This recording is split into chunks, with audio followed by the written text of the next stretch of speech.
Dominic. Hello, Dominics. This is Indiana Dominic. Jones and the Last Dominic, where, once again, for those of you who are getting midway through our season 3 of doing a deep dive into the Indiana Jones series, we are taking frame by frame and doing a deep dive 3-hour discussion per frame of this great classic movies. So we expect about 500 hours worth of content. Yeah. From We got some great frames coming up. Just beautifully shot. Beautiful. Mostly of Sean Connery's face zoomed in, which who doesn't love? People forget, or maybe they don't, but the third movie was like really Christian. For Indiana Jones. It was like all about like Indy like finding faith and like, you know, the Bible being fairly literal. Well, and I remember, you know, when the Crystal Skull came out, everyone was like, "Oh, aliens don't belong in Indiana Jones. Like, there's so much like fantastical elements." And it's like, and I was one of those people too, where I was like, "Yeah, you know, fuck Indiana Jones 4. The classics are the best." But then like going back and rewatching the first one's like, no, it's always been fucking batshit wild fantasy, like not at all couched in reality. So like rewatching Crystal Skull, it's like there's some very silly moments, but it's like the issue with that movie is not the alien. Yeah, honestly, that I remember liking it, and then people were, you know, shitting on it so much that I was like, oh, I guess it's not that cool, and I guess it is dumb that he survived a nuclear blast in a lead fridge or whatever. But honestly, like that, they had to incorporate the atomic age somehow. I thought that was cool. I don't know, whatever. No, I agree with you, and I was definitely one of those people who was like, I'm so smart, like this movie's so dumb. But it's like, it's kind of like what we were talking about the other day with James Bond. It's like none of these are high art movies. They're all incredibly silly. Yeah. So when you try to like critique them based on them, especially the newer ones being sillier, it's like, no, it's always been camp. It's always been fantasy, you know, so don't pretend like, you know, it's just like your nostalgia is the reason why you like this. If you have an issue with the new ones. Also, it gave us one of the, you know, a great Indiana Jones meme of the zooming out on a warehouse full of boxes with the mysterious music. Like that came from 4, and that's an awesome way to end it. And you're like, oh, who knows where that box is now? You know. Plus, people are really into Crystal Skulls, like Dan Aykroyd. So Dan Aykroyd loves Crystal Skull vodka. Well, and speaking of Crystal Skulls, unfortunately, our co-host Dominic has been breaking into random warehouses trying to find the Indiana Jones Crystal Skull. He's trying to find it. You know, we told him that was, you know, the chances were very slim, but he was feeling lucky. He's feeling lucky. He's one of the people who on Google would always press feeling lucky. So this is just you know, in 2021, that's how he's trying to feel lucky these days. He's like, guys, I can't make the podcast. I'm going urban exploring. For the Crystal Skull. With my pal Dan Aykroyd. with Dan Aykroyd, my conservative guru. Dan Aykroyd's just doing lines of coke in the car, and Dominic's like, all right, Dan, come on, let's get going now. And he's like, hold on. I'm gonna fuck a ghost. Okay. So I think off air, we both agreed that we didn't really have a review. Neither of us has watched any TV, movies, or played any video games. There has been nothing to review. So we're going to get straight into... sitting in a void. We're going to get straight into our show and tell. Where do you want to go first, or do you want me to go first? We have some fun things to share here. I'll go first because I feel like mine will be a little shorter. Okay. And so mine comes from Andrew Yang's own mayoral campaign social media posts. And he posted this video of like this kid who asked, you know, kid like, I mean, like, you know, probably like 18 or 20, like around that range, maybe a bit younger, asking Andrew Yang to sign his TI-84 calculator. That's right. It's the classic gray graphing calculator. I don't know if they still use the TI-84 now, but it was definitely our generation. Some people do. There are newer versions. Sorry, okay. calculator nerd here. I know about the calculators. There are newer versions that have color and more functionality from a graphing standpoint. But here's the issue: they took out all the games. So what the fuck? Yeah. Well, I mean, that's horrible. Okay, so first point on this is just, of course, like, so Andrew Yang continues to do well in this mayoral race for New York City. It seems like he has a pretty good, solid shot. It also, as I've paid more attention to him, like, he does seem to have shitty shitty policies. Like, he's not in favor of increasing the minimum wage. Like, he is in favor of that UBI thing, but there's more and more light shined on it, and it's like he might just want to cut social welfare programs and then institute a UBI, which would be kind of like a nightmare capitalist solution. And just from a policy and political theory standpoint, that is the idea, is that you could replace the entire social safety net with UBI. I think that's a mistake. I think that you're always going to need, and I think that makes more sense when you have universal healthcare and other like in a socialist society, you would have things where you wouldn't think of universal healthcare as being part of the social safety net. It would just be like a thing that happened. And so then it's like, okay, if you get rid of Medicare, it's just, anyway. It's well, and whatever. I mean, but his policies aside, the reason that this kid specifically wanted to bring up the calculator is because Andrew Yang made his whole thing about math, and how he wants to use math to implement better policies or whatever, which definitely got some people smitten with him.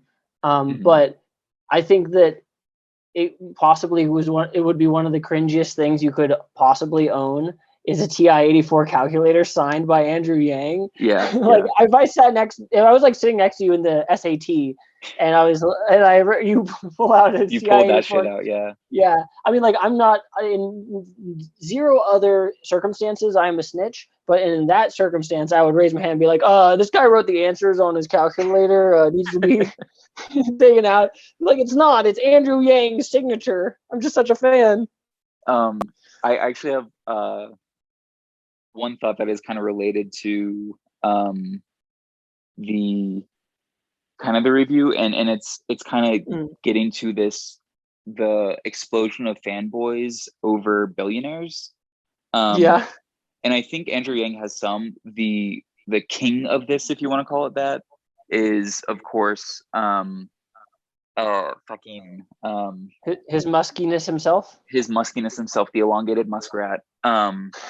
And I've been rewatching Marvel movies, which has been really interesting. Just from a looking back on them with a more critical eye as being very pro-pop and pro-military. But I think that Tony Stark really set the stage for that's a good fanboys. Point. And I think Elon Musk really wants to be Tony Stark. And I think a lot of these kind of tech billionaires, they want to be fucking Tony Stark. They want to be, or they want to be Batman. They want to be. So I don't know, just but they're not. They're just real life supervillains. They're just exactly. Fucking. I don't even know. I mean, they're Dr. Evil basically. They're just inept at their own plans. Yeah, and they have a better vision of themselves than they are. Right. And it honestly, it's I still enjoy the Marvel movies, and I still enjoy Iron Man as a character, just like I enjoy Batman. But it's just it is very much shaded my view of Tony Stark and being oh my God, in real life, this is Elon Musk. And and he sucks. And he kind of the character kind of he's very narcissistic and stuff, but you're okay, well, he can kill aliens that are trying to destroy all of the universe. So like, I guess he's okay. Right. But anyway, just thought I would bring that up.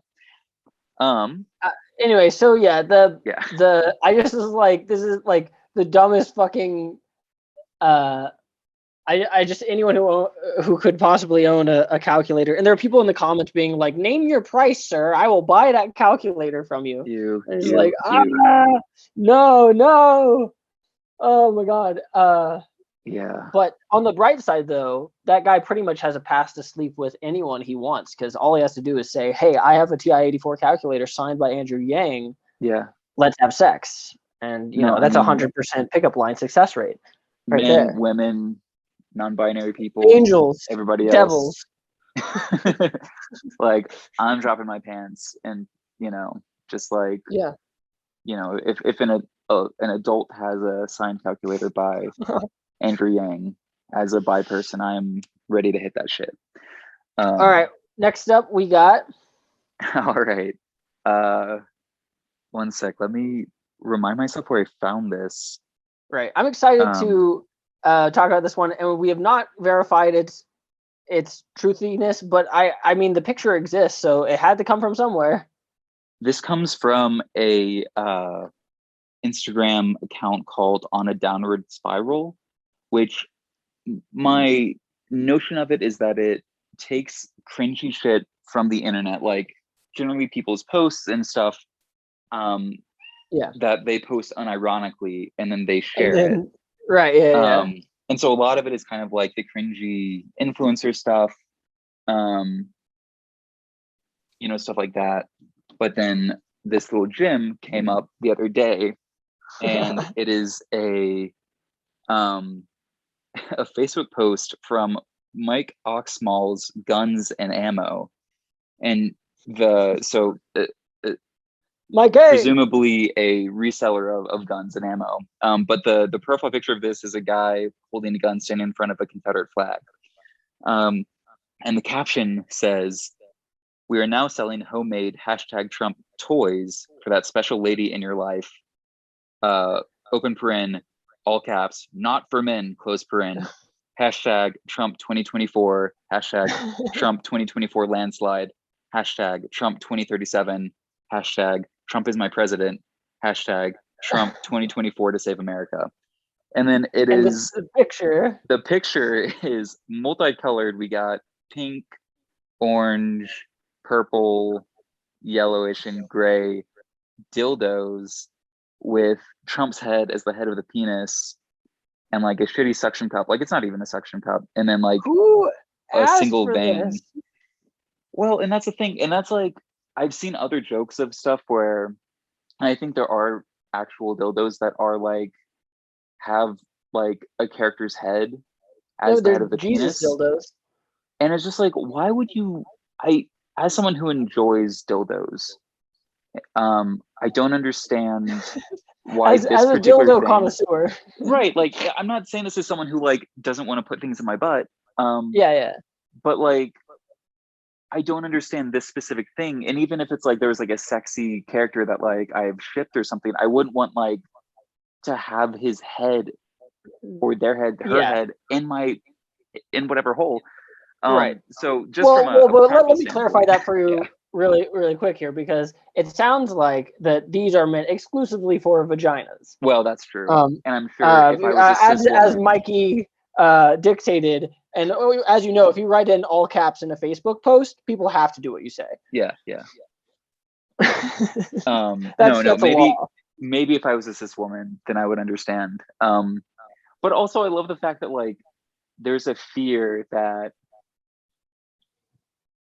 obviously there's only two genders, so we don't have to worry about, anybody else. But I love that there's a fear that a gay man or a man who enjoys putting things in his butt would want to put Trump's head in his butt. Like, well, there are definitely people out there, like, because I mean, there are like, like LGBT people who like Trump a lot, but even then, it goes back to the thing you're saying about like, even if you like someone, like, it's very rare, I would imagine, fantasy to have their face on a dildo and then use that dildo, right? Like, it's like not a common want, even if you're pro-Trump. But yeah, it's also just the homophobia coming off the post and just radiating off of it, because it's like, I'm so terrified that these dildos I made or am selling or whatever will be used for like, I don't know, whatever purposes this guy's imagined. It's like, dude, go fuck yourself. Like, there's literally, like, I mean, obviously he's like extremely bigoted, but well, and to dig just a little bit deeper, I feel like the 2016, like the right changes their insults of the left and of people who aren't bigots. But 2016 especially, we had snowflakes and cucks. Those were the right's favorite. Well, and that's what I want to get to in a second, but you continue. But yeah, I was just gonna say that it's like, I feel like, one, it's the things that we call other people are oftentimes the things that we're most sensitive about ourselves. And I don't want to kink shame about cuckoldry, because I think that between consenting adults, it can be something that people really enjoy. Right, whatever you're into. This is exactly where I was going to go with this. Yeah, I feel like the right has started the kink shaming first by using it as an insult, but it is just like, like some Trump supporter is going to be like, honey, I brought home a dildo I want you to use, and it's the president's head. And it's like, how much more cuckoldry could you get into without the actual physical act of having someone else have sex with your partner in front of you, than having someone else's cuck face thing you could ever do. Yeah. And just like, I want the president to fuck my wife. And it's just weird. Yeah, it's pretty much weird. That's what they want. It's like, I guess, like it's basically like the kind of people who are like super into the idea of alpha males, and like, and then you're like, they get so into it, you're like, all right, well, obviously something's wrong with you, and they're so they're into it so much that you're like, no one could ever possibly take you seriously, and so then it's like a snake in its own tail. Like, you just like, they're talking about it so much that you just can't help but see them as like a, I guess, quote unquote beta. Like, I don't obviously buy into any of that shit. Yeah. It's all like dumb social constructs for or like, for people who want to basically like LARP, but a LARP that no one else is really into. And then but if they've talked about it so much, I'm like, dude, how can you not see that you're becoming a self-parody? Like, like no one who's this much of an alpha or whatever is gonna talk about it, or no one who is this much of an alpha is gonna want to use Trump dildos. Right. Well, and it's kind of, I don't think that, like, it just reminds me of Mac from It's Always Sunny and his obsession with beefcakes and being beefy and being an alpha male. And I don't at all want to play into the idea that like every homophobic person is secretly gay, because I don't think that's a good view, and I don't want to get into any of that. But I just think that it is kind of like it in that kind of self-parody thing, where I think that is part of the Mac parody, is that like he is so obsessed with beefcakes and being an alpha that you're like, what's really going on here? And that's like really not what he's interested in, but it is like kind of this deeper obsession that like, I don't think it has to be like homosexual, but just like, it does make you wonder what other feelings and insecurities are going on there. Right. And I mean, like, obviously not every Trump supporter is the level of this Mike guy, but it is fun to see just how like far you can dig your head into the sand and have zero self-conscious, feelings whatsoever. Like, the fact that you would think you have to be so far into the Trump kind of cult of personality to think that this is something that like a broad stream of people would like, and then two, that like you'd be so proudly displaying it in your on like Facebook. But let me also just say that Mike is getting after that grind. Okay, he's making the gig economy work for him, and it's like that DoorDash ad I keep saying: good things come to those who work. Well, so he's getting after that. I have one more thought just to fully go way too deep into this post, is it is clear that these were printed on a 3D printer because they're pretty shitty and poorly made. Those aren't going to feel very good. No. They're also going to like disintegrate. But it's just like, he's like, okay, like Mike's Guns and Ammo, like we resell guns, we sell ammo. We're like doing pretty good business, like printing bump stocks and, you know, like printing ghost gun parts. But like, we really need to expand. We need to, you know, we got the gun business, but like our growth potential there has like gone as far as it can go. Like, yeah, we need to diversify here. So it's like, you know what? Sex toys. Like we really need the women to be, we want that market demographic. Oh my God. Business expert. Yes. Right here. That's all we need to say about Mike. Yeah, lovely. You know what though? I shit on Mike, but I think I'd love a dildo with Andrew Yang's face on it. Well, it just, and then you know what? I could bring it up to him and get him to sign it for me. Oh God. And then just awkwardly. Sorry to go back, but like in that video, Andrew Yang even seems like weirded out that this guy's having him sign his calculator. Yeah. Like he even is like, "Oh, great, okay." And it's just like if you listen to the interaction, it's so awkward. Yeah. All right.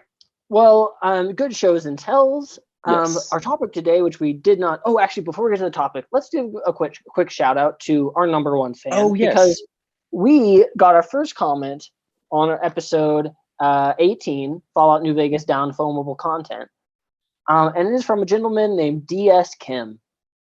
Our number one fan, absolutely amazing. DS Kim, we're going to dedicate all our episodes to you until we get another comment. Another comment.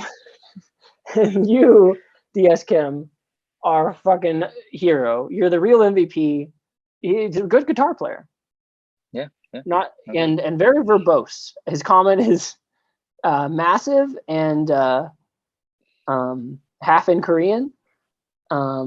Which we respect and support. We respect. I mean, like I didn't plug it into Google Translate, but I assume it might just be a translation of what he wrote in English, which is a very nice, heartwarming message about YouTube video production. And he has a shit ton of subscribers. So DS Kim, throw us some subscribers, my man. We're obviously your favorite show on YouTube. Right. But yeah, he all right, good. DS Kim. Oh, and of course we want to thank today's sponsor, which is Bigelow Tea. Yes. Official sponsor of the Flavortown podcast. Okay. Today, now that the business is taken care of. Business is taken care of. Let's get into our topic for today, which is Clerics from Dungeons and Dragons 5th edition. We're going to do a class dive into Clerics, and we're talking about what makes a cleric a cleric.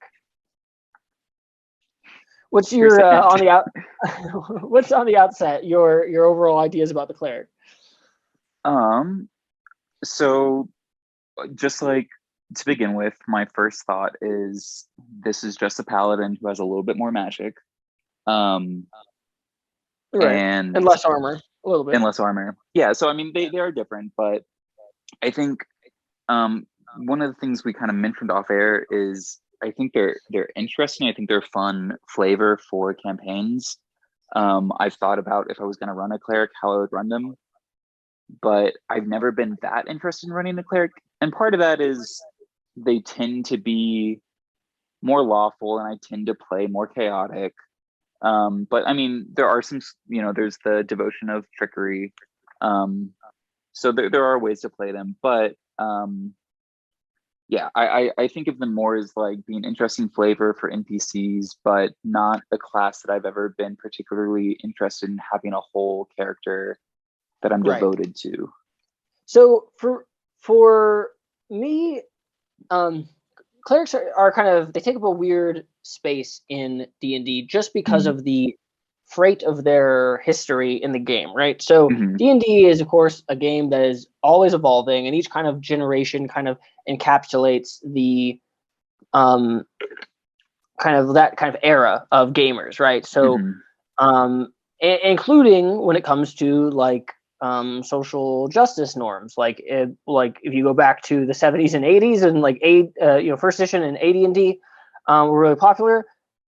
It really is very like the game itself is centered around kind of the European fantasy. The characters are pretty much assumed to be you're going to probably be like murder hobo types. Like you're going to, it's a very much more violent game. And there's really cool aspects of the old school that, of course, can be brought into D&D nowadays. And I'm by no means shitting on them. But when you see clerics from that time, they very much are the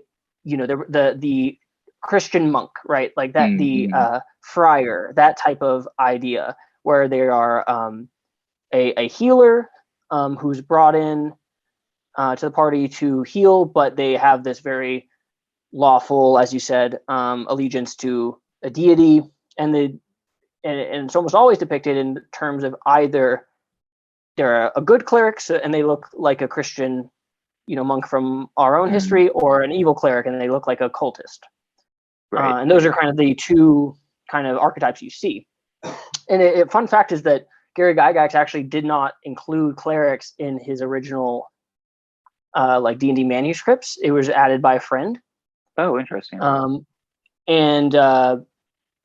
So because of that and that early differentiation of like clerics heal, that is the reason why even to this late date, wizards and like non-divine magic users don't heal. Oh, interesting.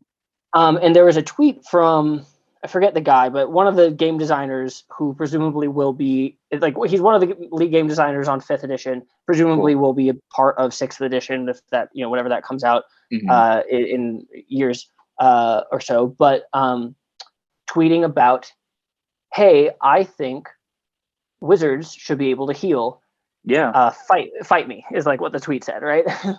No, there should be a class of a wizard subclass that is based on like restoration. That'd be really cool. Right, and exactly, yeah, and it would be a non-divine based heal. So it kind of gets to the changing nature of clerics throughout the editions. And when you get to 5th edition, which in my opinion very much is the edition of like millennial theater kids, really. Like if you really want to like define what 5th edition's main, like people get most excited about it, and this is coming from what I see online as well as from working multiple years in a game shop, old kind of, I guess, quote unquote grognardy type people who are coming from past editions do enjoy 5th edition because they find a way to play it that works for them, or get into the new way of playing. But there are tons of people just getting into the game and bring that kind of millennial theater kid vibe to it.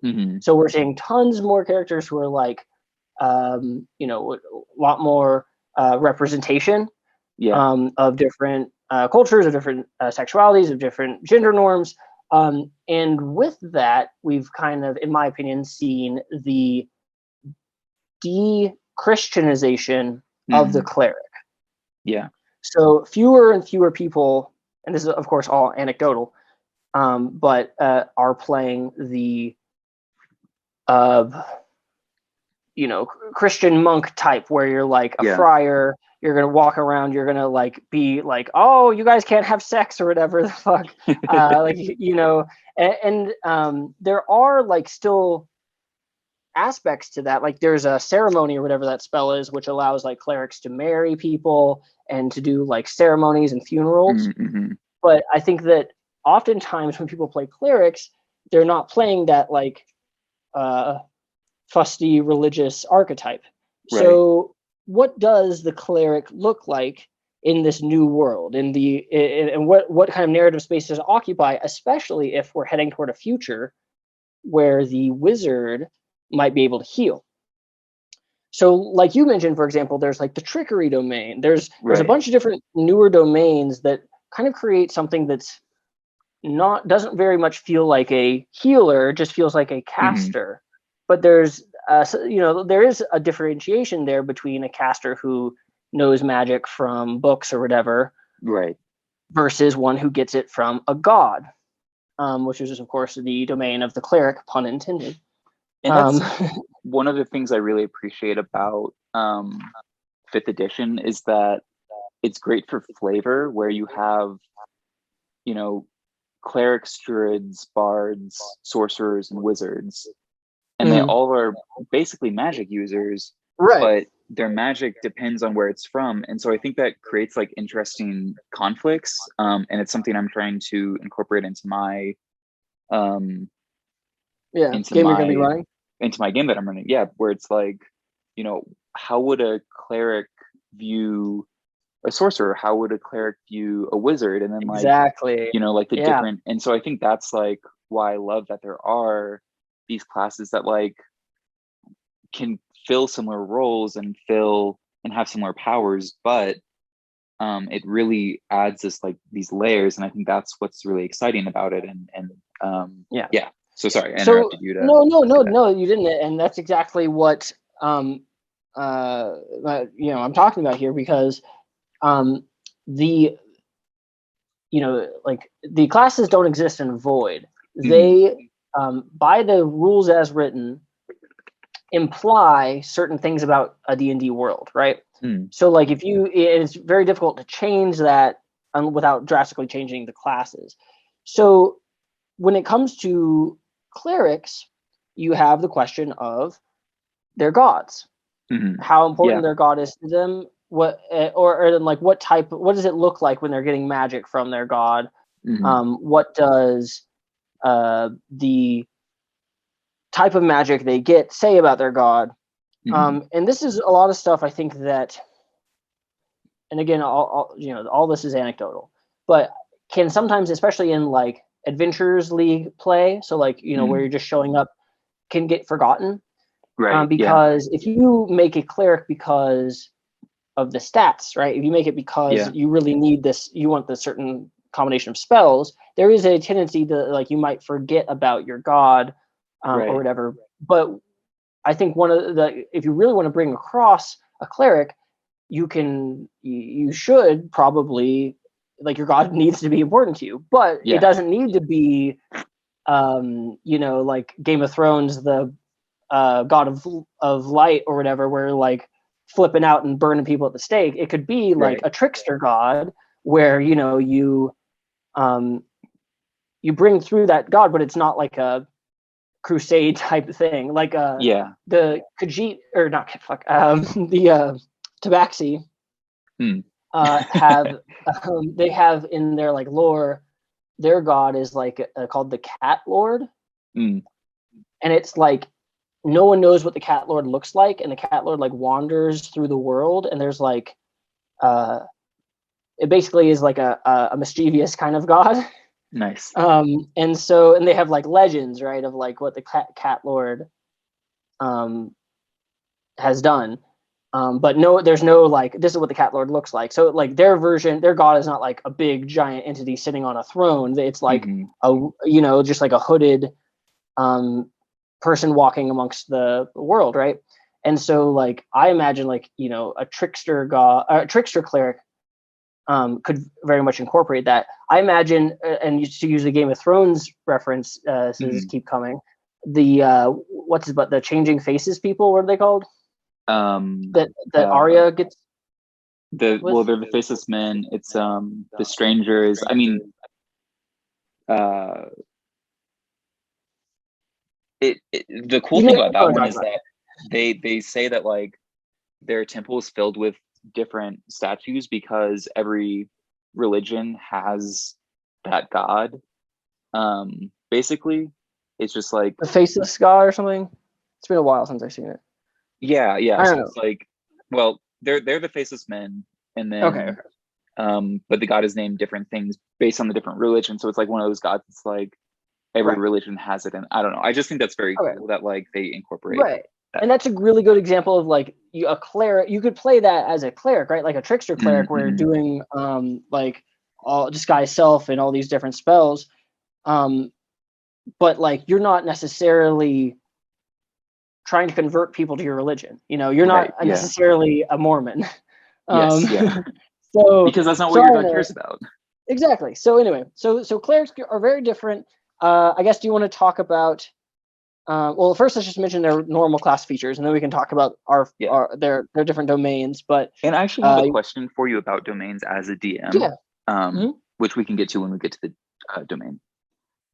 All right. Well, so your D8 hit die, literally the middle. So they're solid from that point of view, especially for the amount of magic they get. It's, you know, if you want to be a magic user who's not very squishy, a cleric might be a perfect level for you. They can use light armor, medium armor, and shields, but they can only use simple weapons. So they're bludgeoning people, or using daggers, because daggers are simple weapons. So I think there are some other options with simple weapons that you could make like a more interesting thing. That thing about them having a proficiency in bludgeoning weapons comes from old school D&D, and honestly, I don't know where the hell it comes they got from. It. It's a history thing. Like there were rules that monks couldn't use bladed weapons. Okay. So that's where the whole mace and like maul come from, is because like that was it does seem very brutal though, right? No, it is. It's like the fucking mace, like that's gonna draw blood like shit. But it was it was about bladed weapons. You couldn't use a bladed weapon as a monk, but you could use a staff or a mace or a morning sword. So and again, there's that Christian kind of legacy, right? Anyway, so you know, you could use darts and slings and some other weird simple weapons, but of course you got that classic kind of bludgeoning weapon proficiency there. Your saves are wisdom, charisma. Those are going to be your main kind of stats, which makes sense. If you think of like wisdom as being like your you know, like divine connection. Well, yeah, and also just like I tend to think of intelligence as like book smarts and wisdom as maybe not street smarts, but like innate. Like someone who has really high wisdom would be really respected in like your village or town. Like they'd be a respected leader and would be looked to for guidance, which that would be a religious, you know, leader, like a cleric, right? So wisdom makes sense for me in that context. And then obviously you can get some pretty good skills from history, insight, medicine, persuasion, or religion. You're going to get, if you're using the standard equipment stuff, you have the option to get a priest pack, so you can get a lot of those little like candles and incense stuff. And if you want to bring about that, like what we think of as traditionally religious ceremonies and stuff, you totally can do that. Yeah. Okay.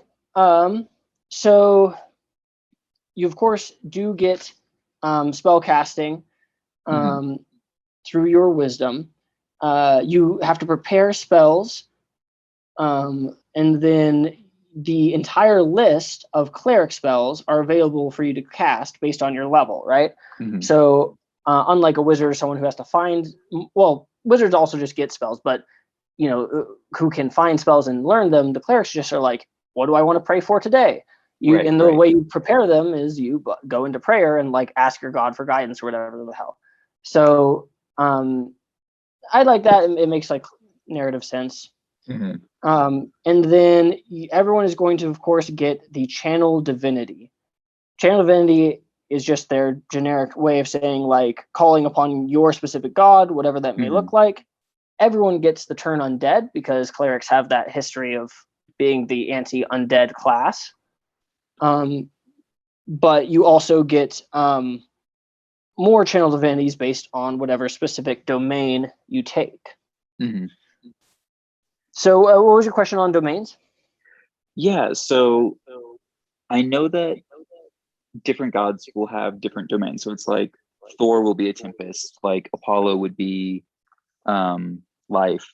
But so I have several religions in I have a bunch of religions in my game. But the one kingdom and one religion who are like super anti-magic, they're have a single deity.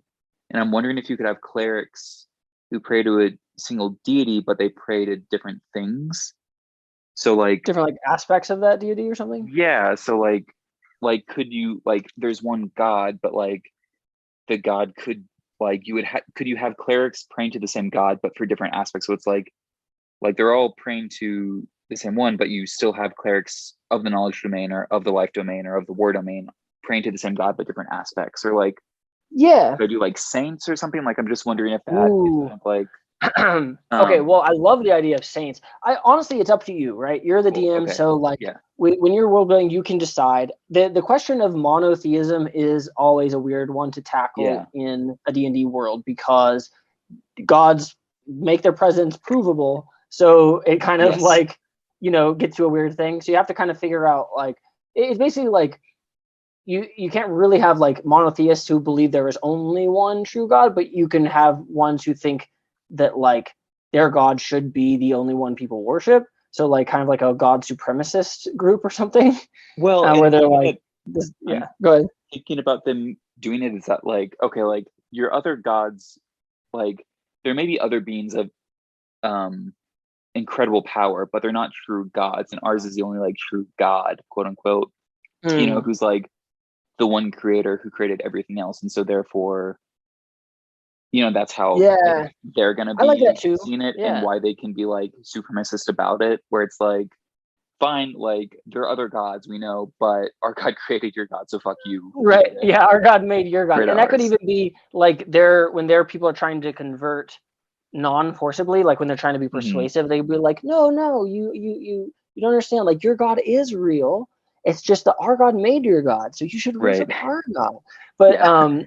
But no, I like that a lot. And you could also if you're trying to do the different domains, I think that within like under the umbrella of one god, I really like the idea of saints, because especially if you want to evoke the kind of Catholicism and like the that's very much these guys, right, in the Holy Roman Empire type deal, where you could like have like these like really laid out hierarchical systems of church government, and like that would be pretty cool, because any faction that like has ranks like that allows the opportunity for players to like join or like increase their rank or whatever, and or fight against them. And then with the Saints, you build story, because it's like, I don't know, like Tatiana the knowledgeable or whatever, and it's like her story was she was, I don't know, basically Belle from Beauty and the Beast. Like she wanted to read, but people wouldn't let her read, and then she died, and now she's a saint, and like if you pray to her, then you are a cleric of the knowledge domain. Nice. Or something like that, right? And so I could definitely see that working. But you could also just do like the different aspects of the god, and that would be like a Fight Club type thing, where it's like I am Jack's, unbridled rage. Unbridled rage. Exactly. That'd be a fun name for a god. Like, we pray to the god Jack. Like, that actually would be pretty dope. That's his name? It's just Jack. Just Jack. I'm getting jacked. No, I'm loving the saint thing. And I already had some saints, but now I'm gonna like there's Saint Martel for this religion, who has like a monastery that's like on the edge of like this wasteland, and they like go and like fight monsters, and that's like their whole thing. And so that could be like my domain of war would be war. They would pray to Saint Martel. That's badass. Hell yeah. All right, well, let's get into some of these domains then, because for sure. Do you want to just go in the order of the player's handbook? Yeah. All right. So knowledge domain, it reminds me a lot of I mean, obviously there's a bard subclass that is the College of Lore, and so they kind of remind me of that, but this is just like a different flavor of that, kind of getting into what we were talking about earlier, where this is a different flavor of similar classes, but it gives your world more it makes your world more interesting. Right. But yeah, so if you want to okay, so first level you learn more languages, and you can become proficient and more skills, and you increase your proficiency bonus for that. Second level, you get a channel divinity for knowledge, which allows you to basically for a time, it's like a skill magazine in Fallout. You for a time give proficiency in that skill. So I guess for a cleric of knowledge, right, you may be praying for guidance on that certain topic. The level 6, you get another channel divinity to read a creature's thoughts. And then you can try and command their mind as well, which is pretty crazy. Yeah. And then at level 8, you can add your wisdom modifier to damage from any cleric cantrip. At level 17, you get visions of the past. You can call upon visions that relate to an object you hold or in your immediate surroundings. And basically, you can like pick something up and like see a scene of like what happened to that object, or like in the past, which I think is a great opportunity for a DM to do some fun creative storytelling and some potential comedic stuff. It makes me think of like LA Noir, and like you pick up like a object that has nothing to do with the case. You're like, and you're like examining it and looking it over, and the dude's like remarking like, I don't think this has to do with anything. But you're like, nope, I'm gonna keep on looking at this. Yeah, I'm gonna keep looking at it. So I don't know. Knowledge domain, I think, would be pretty cool. I could see it going in like a goody two shoes, like Hermione Granger way. But I could also see it going in like an evil, authoritarian, like sort of like the library in The Magicians. If anyone has seen that, which you should definitely still watch The Magicians. No, I know. I need to watch it. And just like to give our listeners some examples of using this in a real game, what I'm thinking is, so my Church of Slagsburg, in the main city, I think the cathedral will be a cathedral to a saint that I haven't decided the name yet, but who is of the knowledge domain, and they're going to be, like you said, kind of the secret police, because this is a theocracy. Oh shit! Yeah. And then their other whole thing is that like they're super into inventions, and artificers are like really important in their society, and so like the whole knowledge thing is really important. Ties in with like, that, yeah. So that's gonna be like, this saint should be an artificer, or could be, the saint could have like been the first one to invent something. Oh, big nice. Or something. Yeah, that'd be cool. I like that. And I love the idea of the secret police, because like having like illegal books, right? And then like the illegal books could contain spells or shit that like the players like want, but then it's illegal, so it's a whole adventure to go get them. Yes. I like that. I don't remember if I was telling you or if I was telling Dominic, but I really want to have a bunch of opportunities for heists, because I think heists are super fun. Heisting it up. Yeah. Yeah. That's and that would be a perfect MacGuffin. Yeah. All right. Next up, we have Life Domain. Life Domain. This is like this one and the next one are very classic cleric. Yes. Yeah. No, this is what you think of when you think of your standard cleric. It's a healing, turning undead, smiting people. These are the most paladin domains, I'd say. Or like what? Like these two. Like what you think? I think that the next one might be a bit more paladin-y, and this one might be a bit more like because like here's it says like focus on the vibrant positive energy, one of fundamental forces of the universe that sustains all life. The gods of life promote vitality and health through healing the sick and wounded, and caring for those in need. So it's like thinking of like Paylor as like a classic god of this stripe, but they give examples of Lathander. As well, Demeter from, I think, Greek mythology. Yeah. And so I think of like a Finn from Adventure Time saying like, I'm super good. Like that type of character would make a great life domain cleric. Here's my flip side of the coin, though, which I think could be really interesting, is in Game of Thrones, you have the High Sparrow.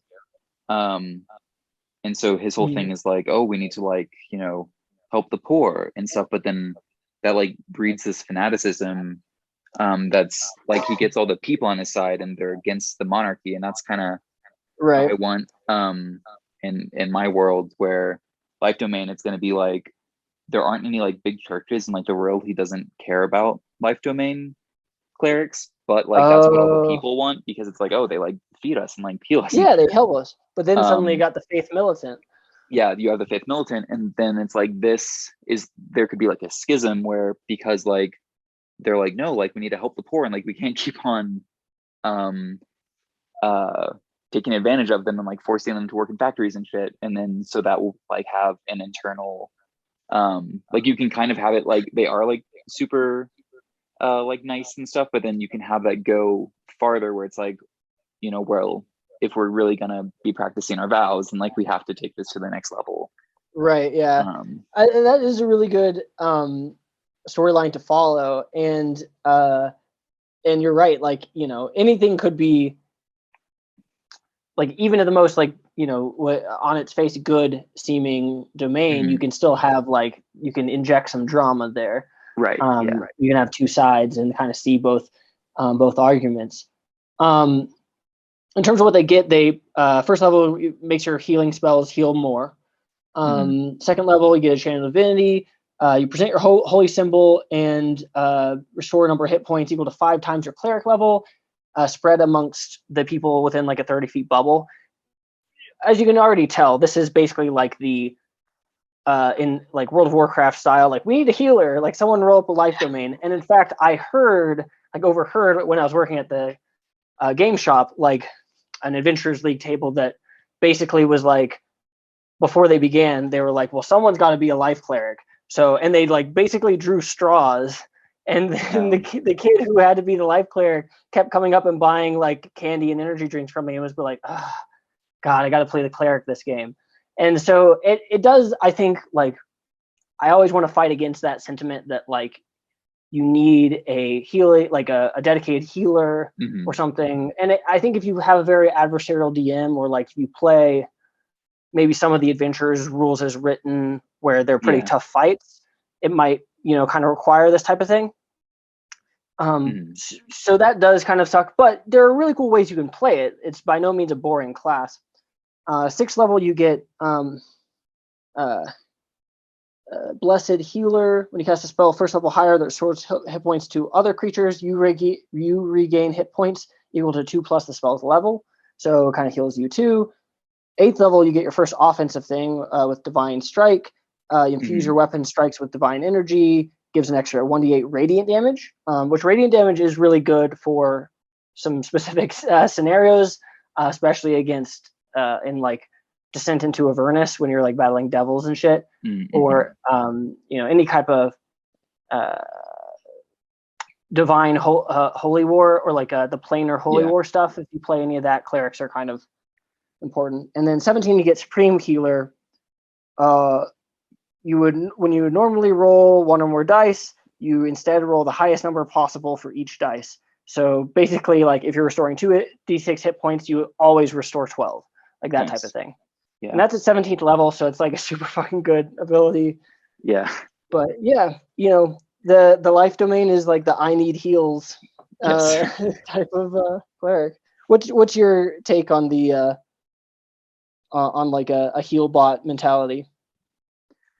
I mean, I think I'm with you where it's like I think it's fun to not kind of require healers. And I think that there are some classes that can, you know, I think druids get some healing, right? And pallies get some healing. Yeah. So I think there are ways where you don't have to have a dedicated healer. I think that if you are in the right mindset, this could be a really fun one to role play.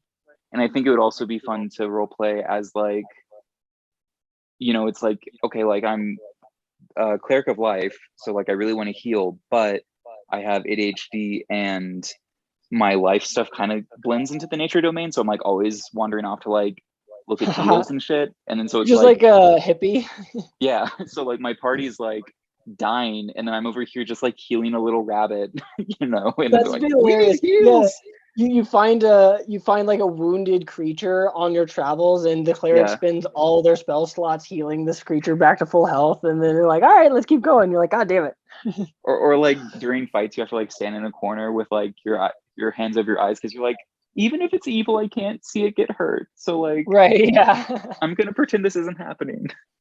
The other Yeah. the more like dogmatic way, which I've always wanted to run a cleric where I am the dedicated healer and I'm really good at healing, but I only heal you if you convert to my religion. Right. Yes.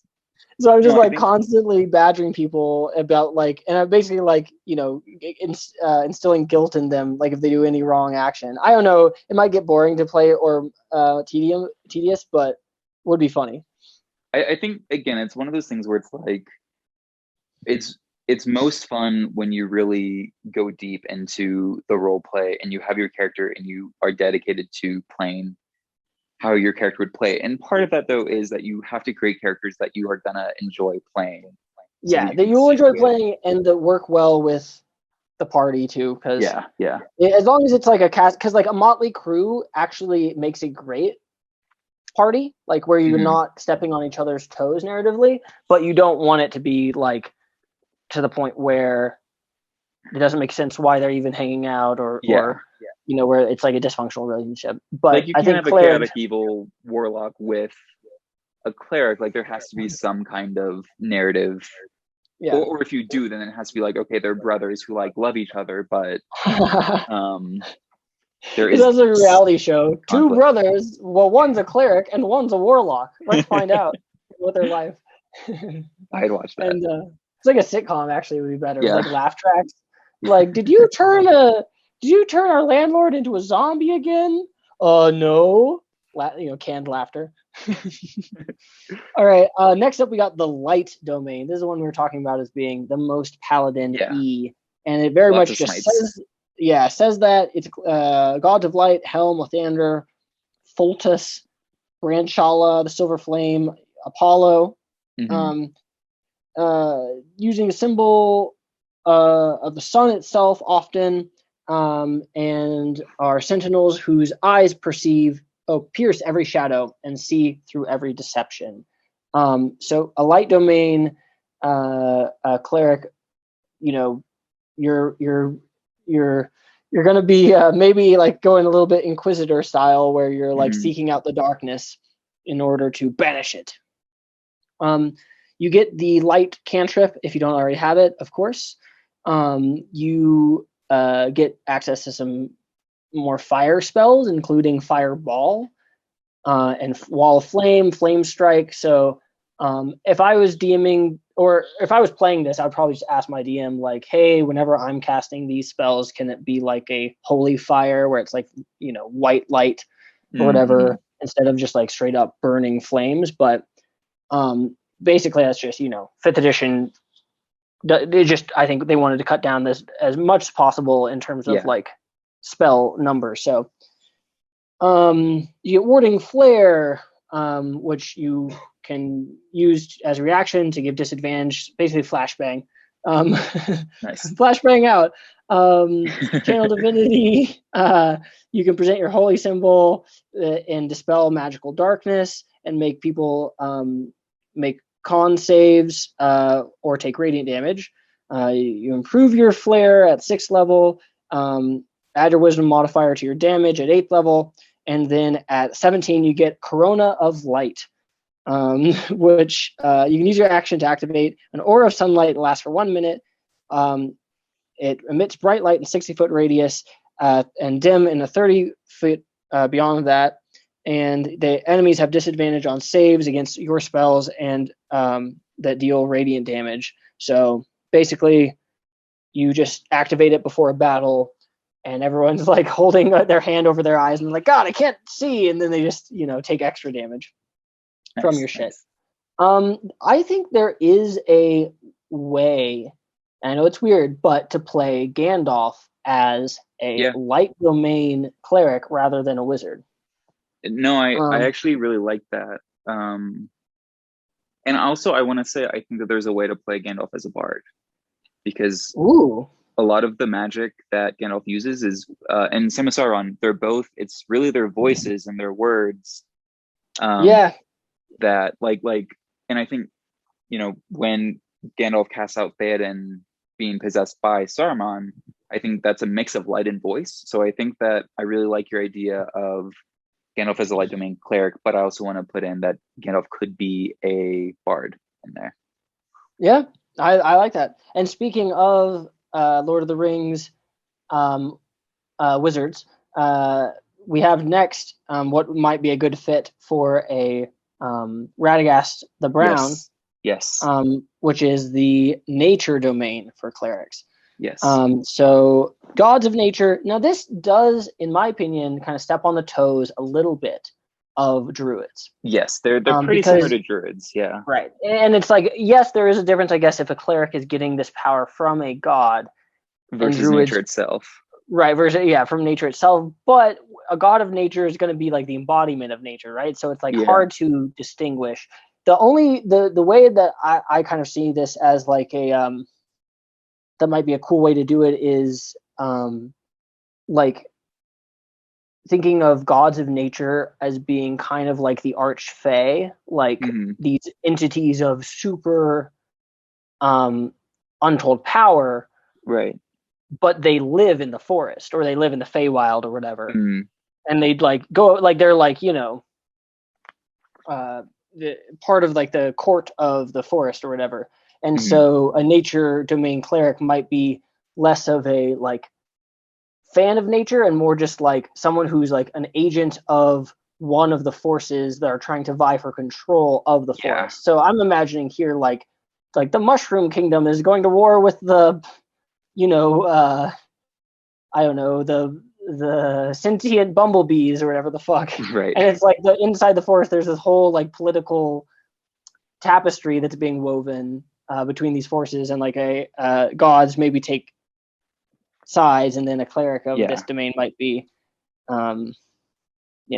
taken at that. Anyway, you get animal friendship, speak with animals, bark skin, spike growth, plant growth, wind wall, dominate beast, grasping vine, insect plague, tree stride, some spells you have access to. You can choose a cantrip from the druid cantrips. You also get some more skill proficiencies like animal handling, nature, or survival. You, fun fact, also get proficiency with heavy armor, which is kind of strange for a nature dude. No, that's the one that gets heavy armor. You get a channel divinity called Charm Animals and Plants. You present your holy symbol and invoke your deity, and they make a wisdom save or be charmed by you. So you get to like tell it what to do, which I like the idea of like, I don't know, like a mushroom dude just walking down the street and you're like, halt, by the name of the Mushroom King, I command you to do this. No, and I think that's a great point where it's like that. This is one of those, especially where it's really about the flavor, where it's druids are nature as a whole. This is nature gods. And I think you can get into those loyalties. So I think it is just kind of really about adding some nice flavor in. At 6th level, you get Dampened Elements. Whenever a creature within 30 feet of you takes acid, cold, fire, lightning, or thunder damage, you can use your action to grant resistance against that instance of the damage, which is pretty nice because it's like it's not healing, but it's still a way of being a buff for your party, where it's like, hey, I'm gonna be next to you. You're gonna take some weird damage type from this weird creature we encountered, and I'm just gonna half it for you. That's cool. And then 17th level, you get Master of Nature, where you can command animals and plants, charmed by you, and you can take a bonus action to verbally command what each of them do during their next turn. So I don't know, you can maybe have like a sleigh drawn by jackrabbits or whatever. Yes. Alrighty. Next up, we got the Tempest domain, which I think this one is awesome. Just want to say, if I was going to play just from a gameplay perspective, I think this is pretty cool. And I think I agree. I like just narratively, I like this better than being like an elemental sorcerer or wizard. I think this is pretty unique. That's a good interesting take. And I think that like getting lightning or whatever from a god makes it even more cool, whereas some stuff it makes it less cool.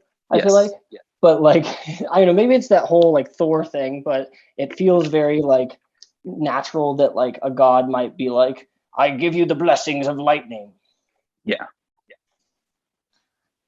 No, one second here. Sorry, I'm carrying my computer to a different place. Okay, so what do you get with the Tempest Domain? Well, martial weapons and heavy armor. Thank you. Yes, martial weapons and heavy armor. Actually, do you want to take lead for a second while I move my computer? Sure. All right, so you get martial weapons and heavy armor, which I feel like this is kind of like nature, where it's like I don't know if it totally makes sense for you to get those proficiencies, but whatever, it's cool. Then at first level, you get Wrath of the Storm, where you can basically, if you get hit, then you can use a reaction to make a dex saving, where they have to make a dex saving throw from your reaction, which is, and if they fail, then they take lightning or thunder damage. Which is like they strike you and get shocked. Yeah, which is kind of fun. Yeah. Like you were walking Tesla coil, which just bringing in, that was one of my favorite plasmids from the Bioshock games, where it's like if you get hit, then like they get hit too. Yeah. Channel Divinity at level 2, Destructive Wrath. When you roll lightning or thunder damage, you can use Channel Divinity to deal maximum damage instead of rolling. So that's like, Thor, I call upon you, like really hit him with this lightning bolt. Anytime it lets you maximize damage, that is so good, because nothing, because it's 5th edition, like people comment often that it has too much randomness. And in certain instances, I can definitely see that, especially where you're rolling to hit them with your spell. Then rolling damage. And this only comes up on your turn that you're doing this at probably like 1 out of 5 people in the initiative order. And so it's like you're waiting for 4 turns to just maybe hit them. And if you do hit them, you might roll a 2. Yeah. And you're like, all right, totally. I dealt 2 damage. Oh, well. So maxing out damage, super useful, because you're going to get a narratively impactful strike. And so you can make it badass as possible. No, totally. And that's why I think, just from a DM perspective, when possible, I think it's fun to, like, you have like a main villain who's like leveled and stuff, but I think it is very fun to be playing against minions, because it's like, if I hit, then it's like it's fun to be like, okay, well, like we're warriors, and like, okay, like if I like have this like great, like, then it just narratively, I think it helps to have like, can I use my broadsword to like cut off his head, and it's like you just did do that. Anyway. Yeah, well, shout out to minions from 4th edition, because that they didn't really bring that into 5th edition, but 4th edition had that as a mechanic where like if you were designated a minion, you only have 1 hit point. Is that not in 5th edition? Because that's just how I remember. I guess we started playing 4th edition, so that's what I remember. Yeah, and in my game, I brought it in. So we played it both in the 4th edition game, and then in the most recent 5th one I ran, I just used the minion rule.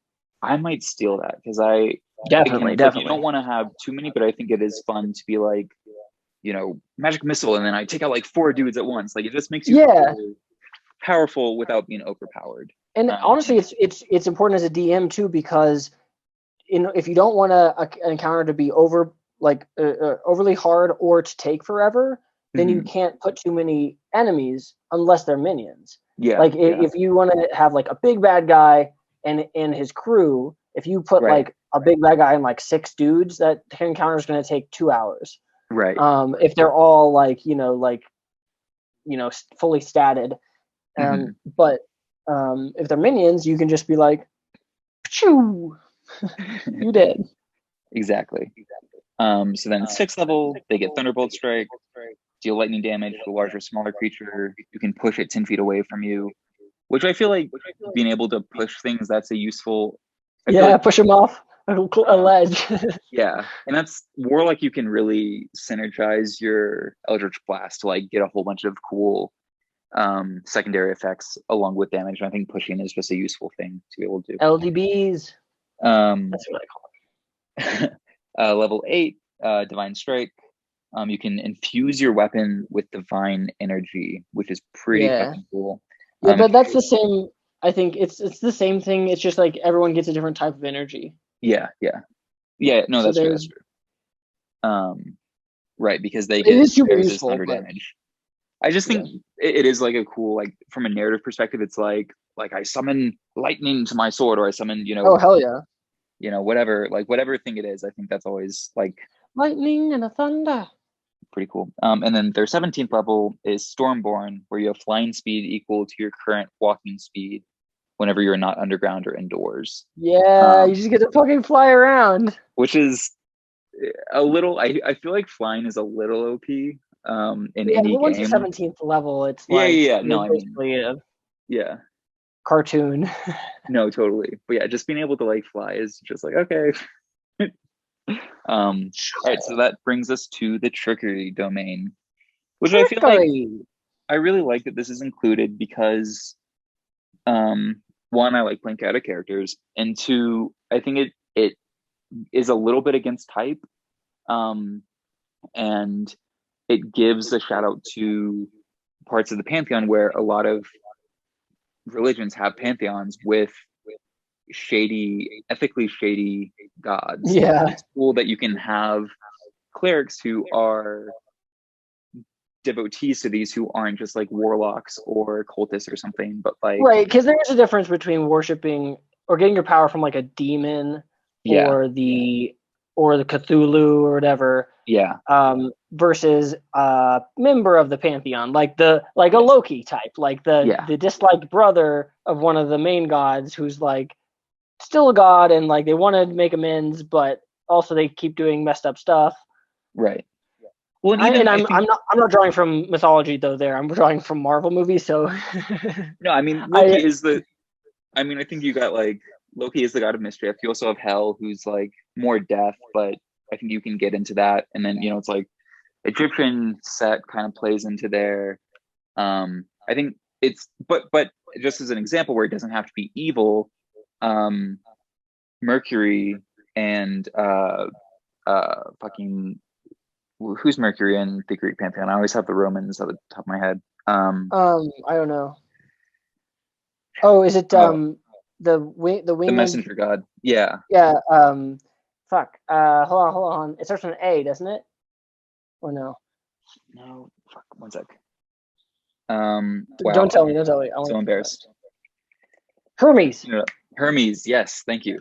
But yeah, Hermes is a god of tricksters and thieves, and so it's like you can be more of a neutral thing, but I think that there is trickery and stuff like that. There is a neutrality in it, so you don't necessarily have to be evil to be in the trickery domain.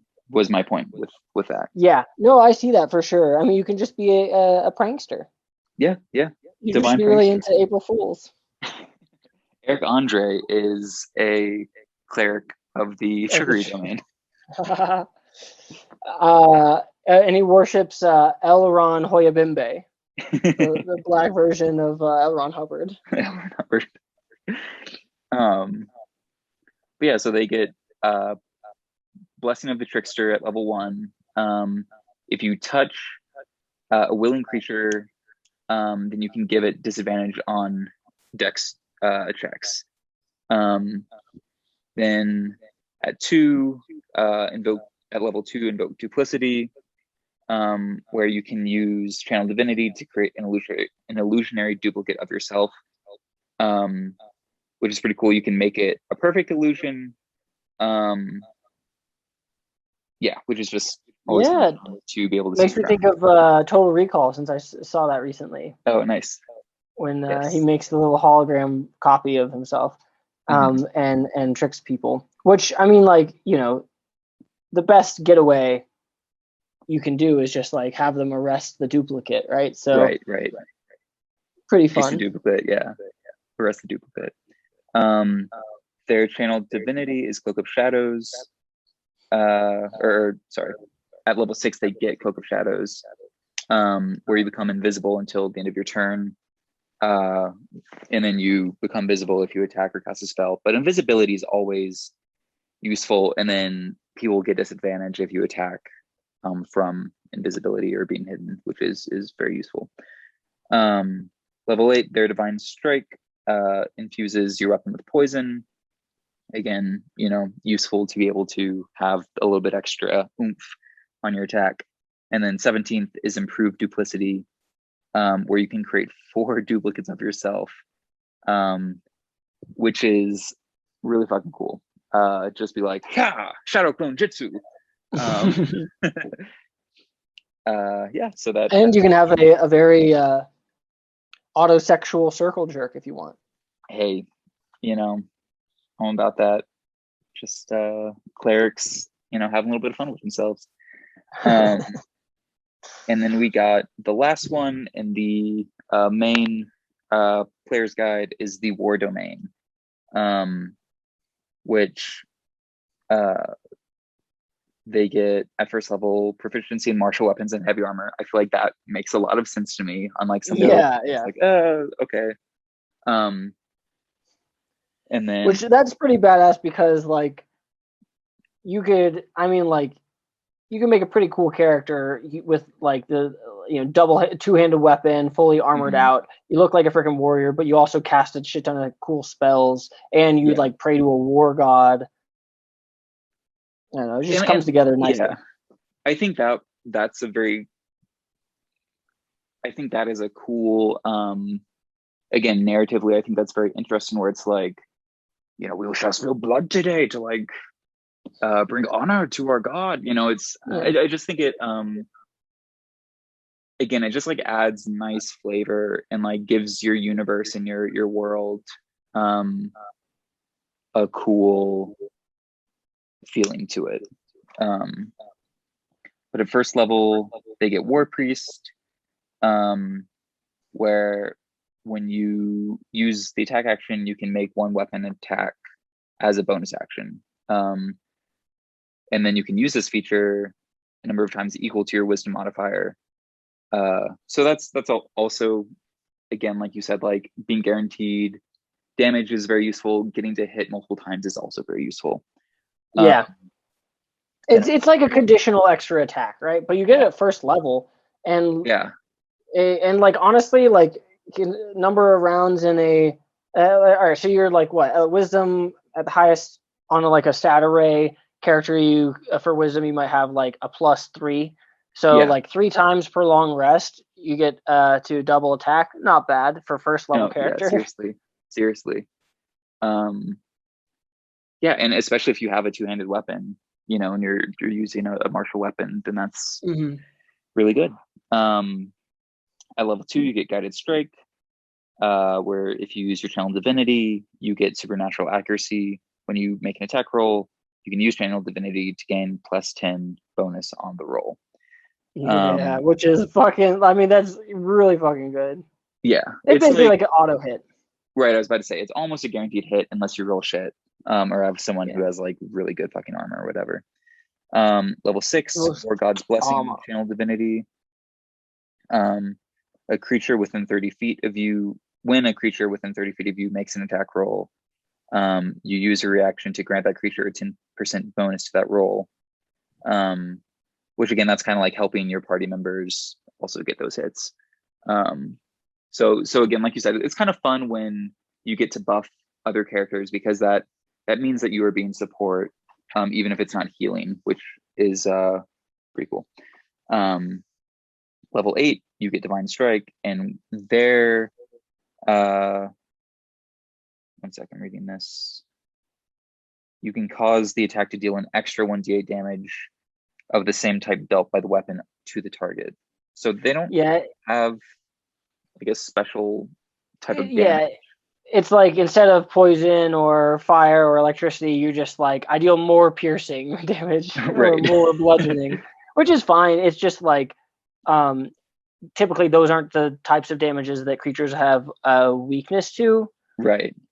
But it's so rare you're fighting a creature with a specific damage weakness, honestly. Like it's like elementals and like a few special creature types, and that's about it, I think. But getting the extra damage is always helpful. And then Avatar of Battle, at 17th level, you gain resistance to bludgeoning, piercing, and slashing damage from non-magical weapons.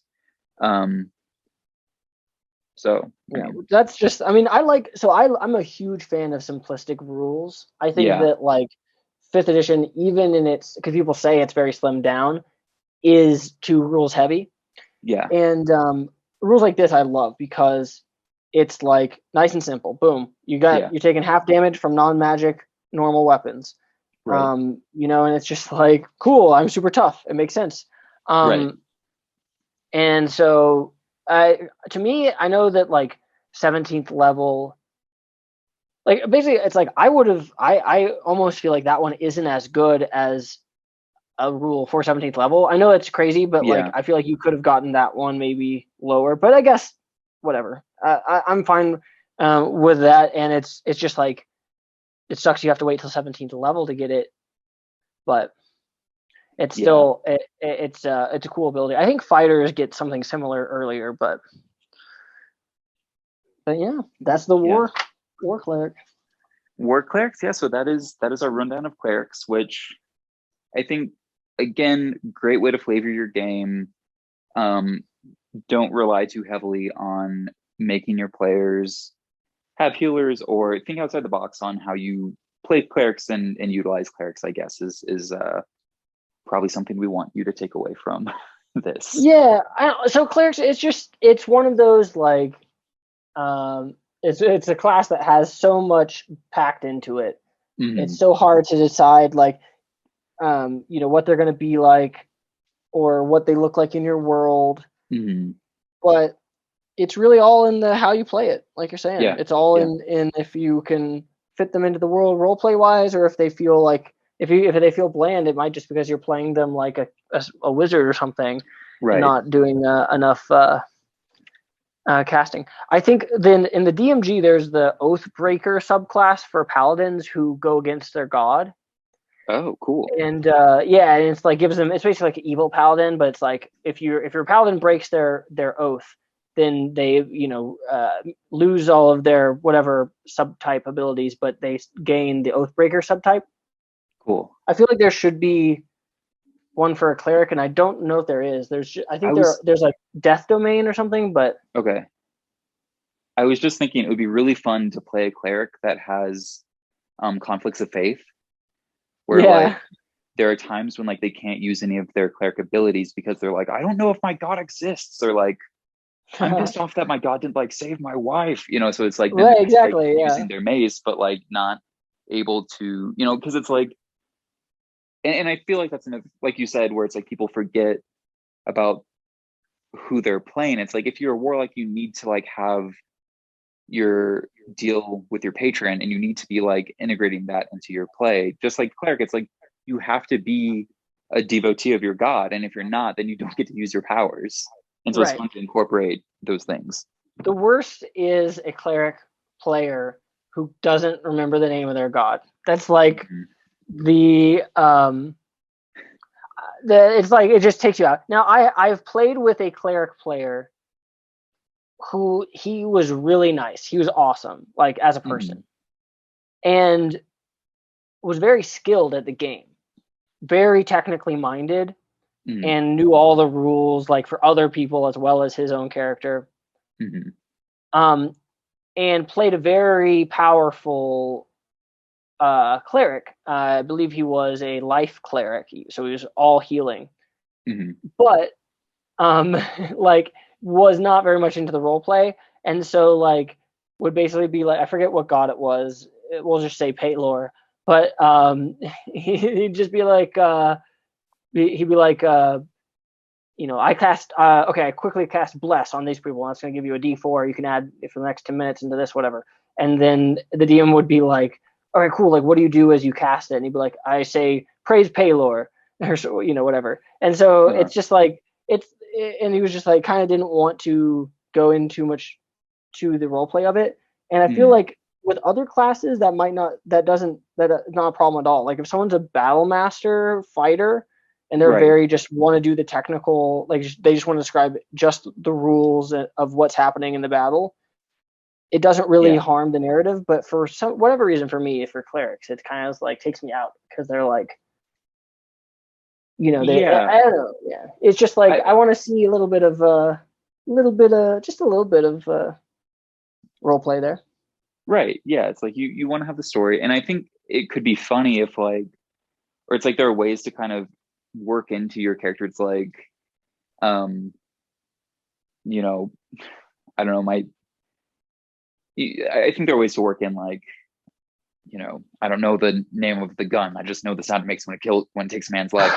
You know, I don't know the name of the god. I just know the No, sound that they would be make cool. when they heal. You know, it's like I think you can kind of incorporate those things, but you kind of have to do that legwork so that it is couched in the universe and that makes it now I'm imagining like a character finds some sort of weird, like I imagine like a wellspring of like magical water or something, and they know there's some deity giving them this power, but they don't know anything about the deity. So they're like going on a quest basically to learn more, and they literally are like, I don't know who this god is or what they want, but I'm going to find out. I got for you. Very similar to what you're saying, you know, classic video game amnesiac character. You wake up and there's like a dead guy in front of you and he has this amulet. You grab the amulet and suddenly like there's a god talking in your ear and like you have these powers, but then like you don't know fucking anything. And so you're on like a discovery of like, who's this god? Who am I? Who's this dead guy? You know, I think that'd be really cool. No, yeah, I love that. Yeah, so there's so many different ways you can take it, and it really is the a class where you really have to make it your own, or just like, you know, get into it a little bit, and then and you'd be good. Alrighty, well, cool. Any last words for the Dominics? Dominics, remember, if you have a Donald Trump dildo, it is not for men. Not for men. Also, remember to wash it. Yeah. And I don't know. Also, just throw it away and buy a better dildo. Yeah. No, that's just a good life lesson in general. All right. Bye, man.